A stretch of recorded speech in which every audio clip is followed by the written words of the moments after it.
The Secret of the Speaking Cross, Part 2. It was a simple church, dark and empty of people. Candles were burning. The pall made it hard to make out the details, but it seemed like there were a few rows of pews, a simple altar, and a cross surrounded by a few other things on the altar. That was all. But what kind of church was it? Ellie said it was beautiful and very special, but he would say no more. Even though he obviously felt very strongly about its importance, he was still visibly upset by what happened.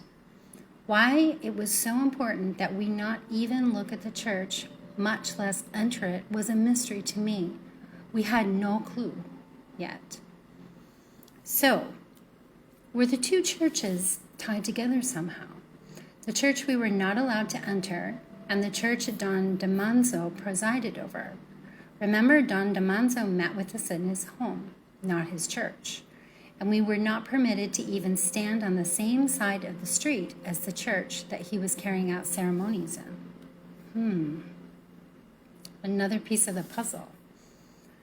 Later, back home in Puerto Morelos, I decided to read about the caste wars. Ellie was so filled with emotion when he talked about his family's involvement. So I got online and read everything I could find. The wars lasted from the mid-1800s to the early part of the 20th century. Even though the battles officially ended in the 1910s, skirmishes were still taking place well into the 1930s. The Yucatan was considered one of the most dangerous places on earth for a white man. Should you venture into the jungles, the Maya would kill you and ask questions later. Now I know they were defending their homes. They are not naturally violent people, but rather very humble, peaceful, and kind. As I was sifting through article after article, I came across a very intriguing story. It was a story about a speaking cross. The details differed depending on who was telling the story, but the basic tale goes as follows. The villagers in the area, now known as the Zona Maya, were worried about losing their way of life to Spanish conquerors. The Spanish Mexicans were making their way steadily south, taking over pueblos and forcing people into servitude. As the people of the southern part of the peninsula were preparing to fight, something magical happened. A cross carved into a tree on the outskirts of the town now called Felipe Carrillo Puerto spoke to a man. It gave him instructions on how to win the battle. The tree told the man to cut its branches and make 3 crosses. It said to divide the villagers into groups, and for each group to carry a cross before it. Let it be noted that Maya crosses have a very different symbolism than Christian crosses. A brief explanation will be read to you at the bottom of this post. The man did as instructed and made 3 crosses from the branches of the tree. The people divided themselves into groups and each carried a cross. And then the rains came. It rained and rained for many days, making travel through the jungle almost impossible for the Spanish-Mexican soldiers. Imagine cutting through dense underbrush, vines, and thick jungle growth with a machete in the pouring rain. And then the ants came. The combination of the ants and the rain was too much. The soldiers could not rest on the ground, or they were bitten by ants. They could not move through the jungle, and so they gave up the fight and fled.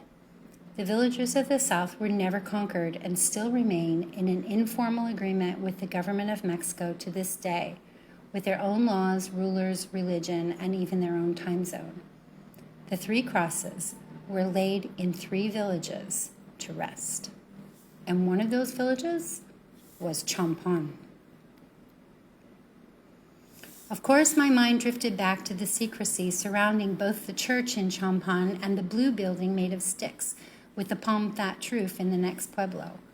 Perhaps one of the crosses was laid there. I would go many places before I got any closer to an answer. The Maya cross explained to you. There is much depth to the meaning of the Maya cross, but the basic is that it is the world tree, with its branches rising up into the Maya overworld called Flower Mountain. Its 4 points are the 4 cardinal directions, east, north, west, and south, in the order of the movement of the sun. Each direction has a color and an energy. Lakin, the wind that blows from the east, is red and brings beginnings and unity. Shaman, the wind that blows from the north, is white and brings transparency, clarity, and truth. Chikin, the wind that blows from the west, is black and brings the energy of change, duality, and cooperation. Nohol, the wind that blows from the south, is yellow and brings the energy of abundance, growth, and harvest. Much more to come. You will be amazed at the next part of the story. Stay tuned.